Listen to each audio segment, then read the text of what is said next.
the last lap. It's a quarter mile to the line. I can make it.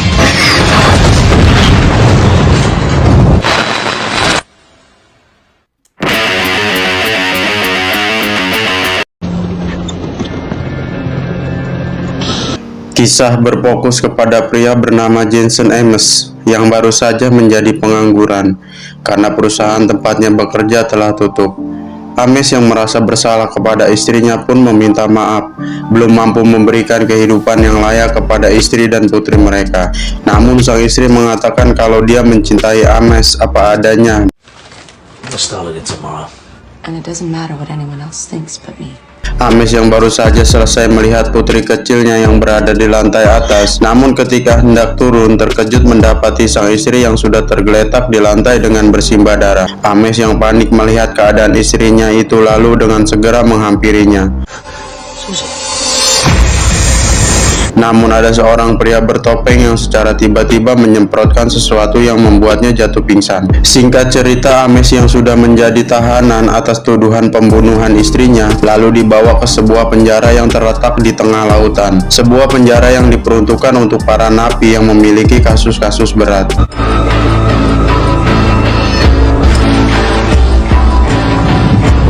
Setibanya dia di sana, salah satu sipir terkejam yang bernama Ulrich sudah menunggunya.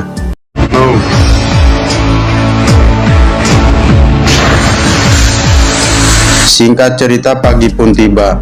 Terlihat seorang wanita parubaya yang begitu dihormati para napi. Dia bernama Warden, kepala lapas sekaligus orang terkejam yang tidak berperi kemanusiaan, yang rela melakukan apapun demi meraih tujuannya, meski itu harus mengorbankan nyawa orang lain. Scene berganti di mana orang yang biasa dipanggil pelatih dengan rekannya Gunner dan Liz mengeluh karena makanan penjara yang semakin aneh dan tidak enak.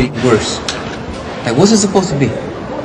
Terlihat Ames yang sedang makan didatangi pria bernama Pachinko, yang dimana makanan Ames diludahi lalu dia pun mengatakan bahwa Ames adalah pembunuh wanita dan mungkin saja pemerkosa anak-anak. Terlihat jelas maksud dan tujuan Pachinko yang tidak lain dan tidak bukan hanyalah mencari keributan.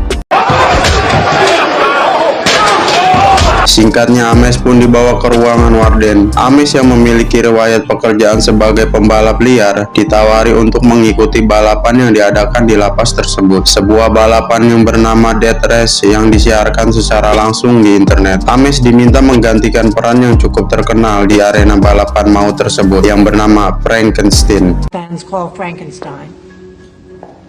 No one knows yet, but poor Frank died on. Seorang pembalap yang selalu menggunakan topeng di setiap aksinya. Ames yang tidak ingin mempertaruhkan nyawanya menolak tawaran itu. Namun Warden menawarkan sebuah kebebasan jika dia mampu memenangkan balapan sebanyak 5 kali, dan Ames pun akhirnya setuju. What makes you think for a second? I don't think you belong in here with the rest of these animals. Lalu Ames diperkenalkan tim yang akan membantunya, yang dipimpin oleh pelatih Gunner dan Liz. Ames mengatakan mengapa mereka begitu yakin tidak akan ada yang mengenalinya saat dia menggantikan Frank. Lalu Liz mengatakan bahwa di sini Warden adalah hakim dan juri sekaligus eksekutor jika ada orang yang tidak patuh kepadanya. We don't help them. They don't help us. And here she is judge. Kemudian Ames diperlihatkan satu unit mobil Mustang dengan kekuatan 850 tenaga kuda yang sudah dimodifikasi sedemikian rupa dengan persenjataan lengkap untuk digunakan saat balapan nanti. Pelatih yang melihat ekspresi Ames selalu memperingatkan agar jangan berpikir untuk melarikan diri. Yeah, everyone thinks that. First time. Modified and their guns are bigger than your guns. Karena tidak akan ada jalan keluar kecuali tempat di mana dia masuk, dan itu pun dijaga oleh para petugas dengan persenjataan lengkap. Pelatih menjelaskan kepada Ames saat balapan nanti dia akan ditemani oleh seorang gadis yang akan berperan sebagai navigasi di arena balap nanti. Lalu Liz pun memperkenalkan siapa saja yang akan menjadi lawan balapannya di arena nanti. He goes through them so fast. The audience gets This? Pertama ada Joe, pembalap yang paling cekatan dari yang lainnya dan satu-satunya pembalap yang memakai navigasi seorang laki-laki dan selalu melukai wajahnya setiap dia berhasil membunuh korbannya. Dan yang kedua ada 14K, keturunan Cina Amerika, generasi ke-10 mafia Amerika. Ketiga ada Hector Grimm yang dijuluki sebagai malaikat maut dan memiliki penyakit jiwa. Keempat, Pachenko membunuh 9 orang selama balapan. Dan yang kelima, Travis Skoll, mantan pembalap NASCAR, membunuh 3 orang dalam balapan dan secara teknis dialah yang terbaik. Lalu tak lama sebuah mobil van datang membawa tahanan lain. Ames yang melihat gelang GPS yang digunakan para napi tersebut memiliki kesamaan dengan orang yang membunuh istrinya yang selama ini menjadi mimpi buruknya.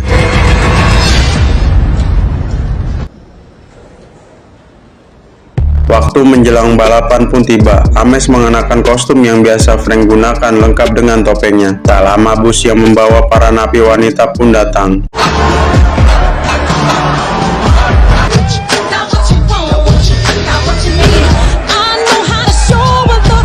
Dan ini dia Cash, navigasi wanita yang selalu mendampingi Frank hingga akhir hidupnya. Cash yang sudah mengetahui kalau Frank telah tewas dan telah digantikan nampak lebih menyukai Ames ketimbang Frank. Case. Frank. Lalu Ames mengatakan alasan kenapa Cash dipenjara. Lalu Cash mengatakan kalau dia membunuh polisi baik namun suami penipu. Dan balapan maut pun dimulai.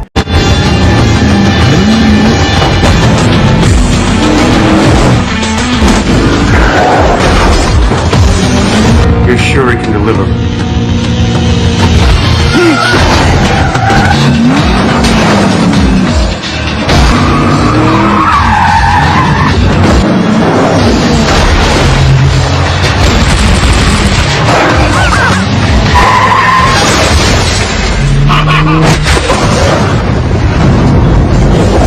All clear.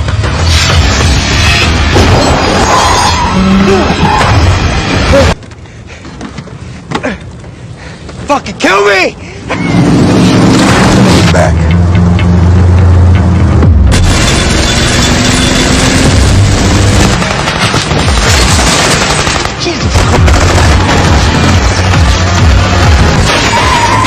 Frank, Case, those... Look out!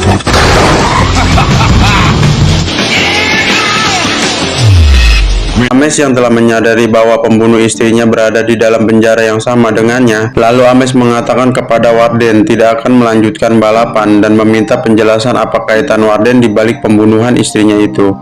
Warden yang mengerti kalau dirinya sudah ketahuan, kembali menekan Ames dengan mengatakan akan menjamin keselamatan putrinya jika dia patuh kepadanya.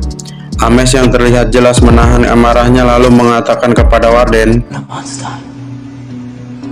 terlihat Ames yang sedang memikirkan keberadaan putrinya yang entah ada di mana. Lalu pelatih menghampirinya dan bertanya bagaimana dia bisa masuk penjara. Lalu Ames menceritakan kalau Warden telah membunuh istrinya dan menjadikannya kambing hitam hingga masuk penjara untuk menggantikan Frank. What would you say if I told you Hennessy had my wife killed? Her name was Susie. Di tempat berbeda, Joe yang telah membunuh Hector Grimm dalam balapan kembali melukai wajahnya dengan menggunakan silet. Singkat cerita, Ames yang melihat Pachinko si pembunuh istrinya melintas di hadapannya lalu mengikutinya, namun anak buah Pachinko tiba-tiba menyerangnya dari belakang.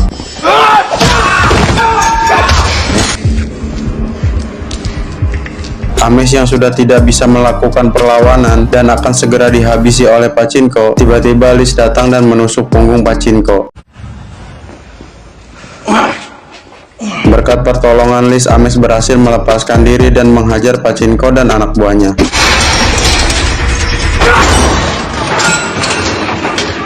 Pachinko yang sudah babak belur mengatakan kalau Ulrich pun ikut terlibat lalu meminta Ames untuk melepaskan dirinya.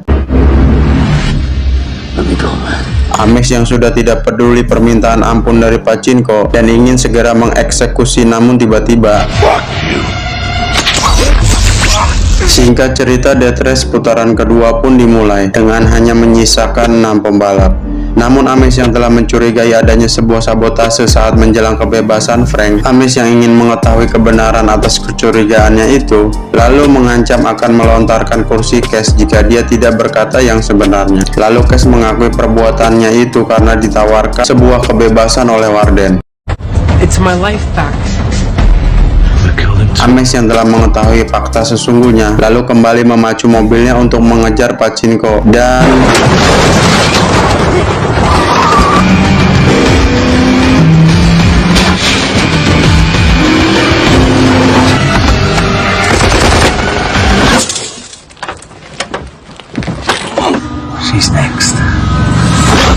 Akhirnya Pachinko pun tewas di tangan Ames. Warden yang kesal dengan perbuatan Ames yang seakan-akan menantangnya, lalu memerintahkan untuk mengeluarkan senjata pamungkasnya yang diberi nama kapal tempur. Dan benar saja, dengan adanya kapal tempur mampu menghancurkan 3 pembalap secara sadis dan brutal. Lalu Ames meminta Joe untuk bekerja sama dengannya agar bisa menghancurkan kapal tempur.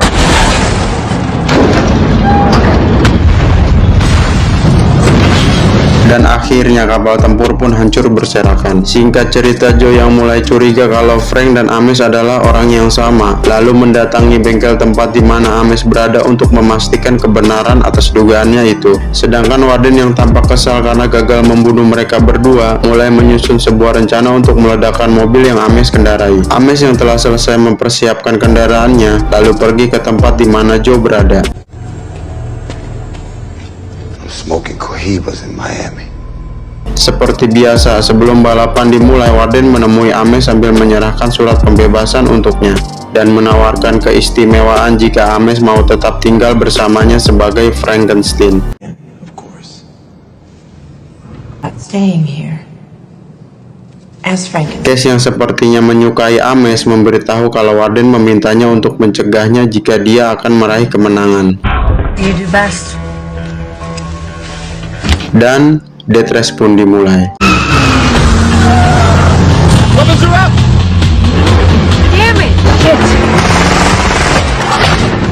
Ames yang tidak diberi kesempatan untuk mendapat senjata hanya bisa bertahan saat ditembaki habis-habisan oleh Joe. Hingga akhirnya roket pun ditembakkan, dan ternyata mereka berdua telah merencanakan kabur dari penjara tersebut dengan cara menghancurkan gerbang masuk penjara. Warden yang mengetahui kalau mereka berhasil meloloskan diri, mengerahkan seluruh pasukannya untuk mengejar mereka. What just happened?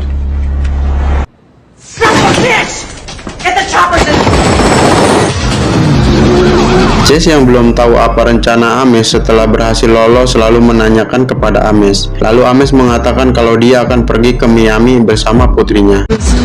Hope you got a plan. It's not like we're gonna get. Ames pun meloloskan diri dengan melompat dari mobil dan digantikan oleh Cash yang menyamar dengan memakai pakaian Frankenstein. Akhirnya Ames dan Joe berhasil lolos dengan menaiki kereta. Ames mengatakan kepada Joe dia akan menemuinya di Miami setelah berhasil menjemput putrinya. Nice.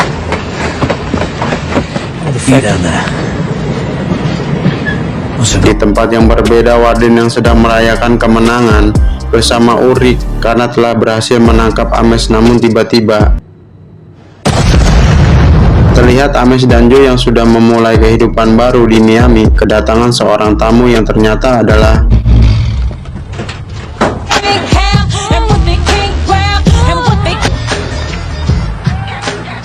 film pun